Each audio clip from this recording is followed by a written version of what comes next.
We just broke the news to Luke Kuechly that we have his draft profile, and we took out all the good things. Carolina Panthers linebacker joining us on behalf of Gatorade here. Now, do you want me to read it, or would you like to read it? Because sometimes it's a little better when I'll let you read it, and then we can hear it from you. That way I can be mad at you for it. No, you got your degree from Boston College. I'm going to give it to you. So here's right. J.J. Watt did it. Drew Brees did it. Now, these are just the bad things they said about you. These are real things that were said about Luke Kuechly. All right, first one. Inflated tackle production, as most tackles came 5 to 8 yards downfield. Okay. That's probably from my dad. Your dad He would said always say that. He said that half your tackles are just jumping on the pile. So, wow. So he might have wrote that. Okay. Doesn't get up in the line of scrimmage to make powerful impact plays. That might still be the case. NFL guards, fullbacks, and tight ends will dominate him at the point of attack. Luckily, I have good defensive tackles. Star and KK and Vern and Kyle do a really good job. So luckily, if I didn't have those guys, it might be a different situation. His overall lack of speed and flexibility. See, flexibility comes into play because my dad always said, "Are you stretching?" When dropping the coverage, indicates a poor skill set to handle man duties. Luckily, we have Thomas so he can guard people in man coverage. Routinely driven off the ball when engaged, he doesn't show the strength to fight off blockers. How the hell did you make it in the NFL? I don't know. Doesn't show strength to fight off the blockers. So, I mean, I think that kind of implies that I'm soft. So, we got to work on that.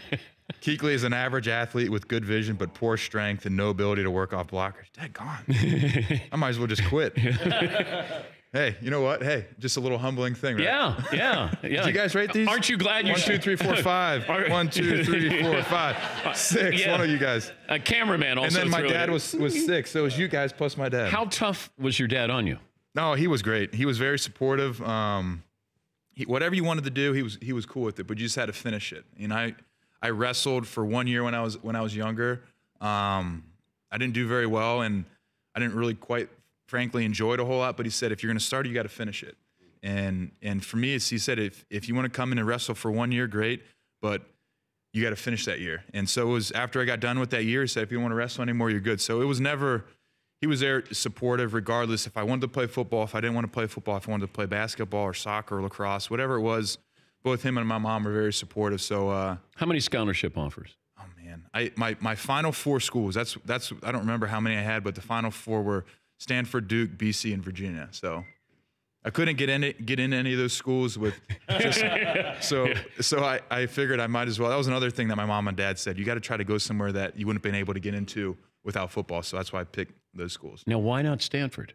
It just, when I got out there, it just felt far away. You know, it was. And who was coaching at the time? Coach Harbaugh.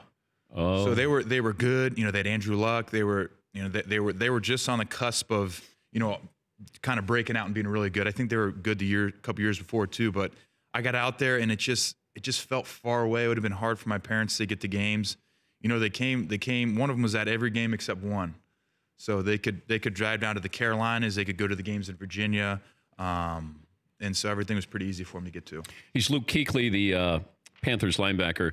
We've talked about this. I know you have as well. But since I have you here, the concussion issue, and when you see the video of you with your last concussion, what do you see when you see yourself on the field? And were you feeling what you were seeing at the time? I just think it's one of those situations where I think what makes it so difficult is every concussion is different. You know, I always tell people, you know, when you say you break your arm, you can go get an X-ray and it shows you exactly where it's broken. There's a very well-documented procedure of, all right, we're going to put a plate in or we're going to cast you. We're going to put you in that for 4 weeks. We're going to go back and give you another X-ray and we're going to see exactly where you are.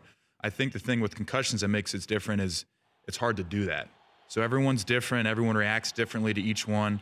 So it's one of those situations where you just gotta trust your doctors, trust your trainers, and RV and Dr. Hire do an excellent job of making sure everything is crossed off and good to go before I get back out there. But that was scary. Yeah, you know, it's one of those things, you know, you get in the locker room and you're good to go, and it's just, you know, it scares you because you don't know, like, why does that happen or this and that. But it's just one of those things you try to take all the precautions you can to make sure it doesn't happen anymore. So I'm doing my best. We had Travis Kelce on yesterday, and he got popped. Yeah. And he said I'm sort of out on my feet, and all I'm hoping is that they hold me up. Yeah. He goes, I need 10 seconds here. Yeah. And he's trying to fool everybody. Yeah. And you can't. You can't really fool them. Yeah. I don't know if you've tried to fool them. No. And I think a lot of it comes down to, that week. So, you're in the protocol during the week, and you got to be honest with the doctors, because, you can look okay and do everything, but if you don't feel okay, then you can't go back out there, because, everything I've read about and everything people have told me is, as long as you let it get better, you're going to be all right. But it's when you don't let it get better and you keep getting hit, that's when the problems come in. So, do you change your style? No, I think you got to play the same. It's one of those things. The one I got in Jacksonville, I had my head down when I hit the guy, so that's on me. Yeah. I usually don't hit guys that way, but I think I slipped and I was in a compromised position. So if I keep my head up, keep my face up, you hit with the front of your helmet and in your face, usually you're okay. Yeah, I don't know if we can change. I would love to see the NFL or even college or even high school institute rugby-style tackling. Yeah. Because you look at how they tackle, and it's a brutal sport. They have no pads on. Yeah. It almost feels like the more pads you have, the more reckless we are. Yeah. And if we were able to treat the form tackling in rugby, and I brought this up to Ray Lewis and Brian Urlacher, if you look at their highlights, they form tackle quite a bit. Oh, yeah. And you're playing a violent position of middle linebacker there.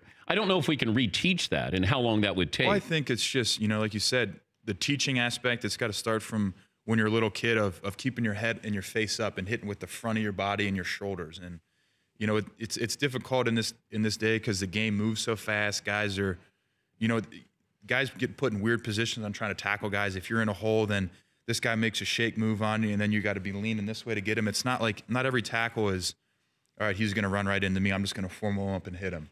So that's where it comes into play, where it's difficult. But for me, you got to try to hit with your face in the front of in your chest and your shoulders, and grab and wrap and drive your feet. It sounds cliche, but that's the best way to do it. He's joining us on behalf of Gatorade and G Organic. I want you to get the pitch in. By the way, Aaron Rodgers is coming up next. Have you sacked Rodgers? He's hard to get a hold of, man. He's just the ball. The good quarterbacks, the ball comes out quick, and a guy like Aaron, he has the opportunity to assess the line of scrimmage, understand where he's going with the ball before the ball is snapped, and he gets it out so daggone quick. So it's difficult to get those guys, but it's a fun challenge.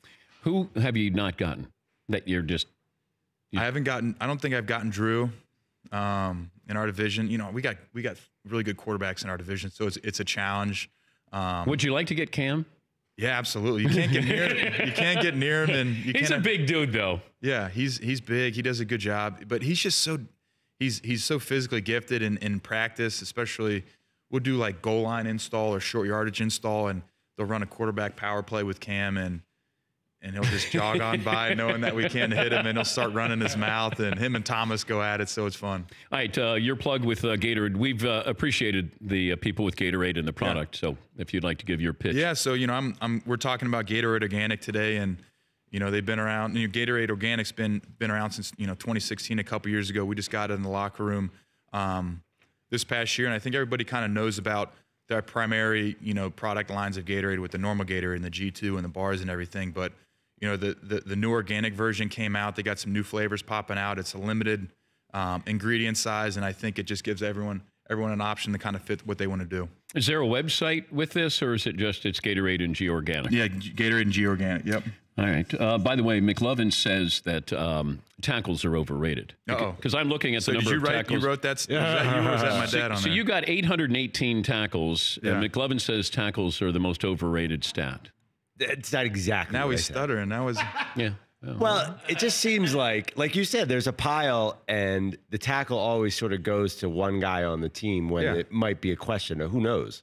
So you're saying the real guys are like the defensive ends that get sacks, and the DBs that get picked. Why are both of you are putting words in my mouth now? First Dan, now Luke. Wait. Now just full, transparency here. There's an I-Team report on this. McLovin, you've said at least a dozen times, tackles are the most overrated defensive stat. Well, actually, tackles are not an official stat because they're hard to judge in a pile. So the NFL doesn't really keep them. So don't tell anyone else that. It's okay if you think that. Don't. Did you just call Luke overrated? I did. Oh, come on. It sounded like you guys that. wrote these, didn't you? That's what makes you even more incredible. You somehow fought through all of those bad things that we wrote about them. Hey, continued health. Thank you. It's always great to see you at the Super Bowl. For more Dan Patrick Show, tune to Audience Channel 239 on DirecTV or download the Dan Patrick Show app.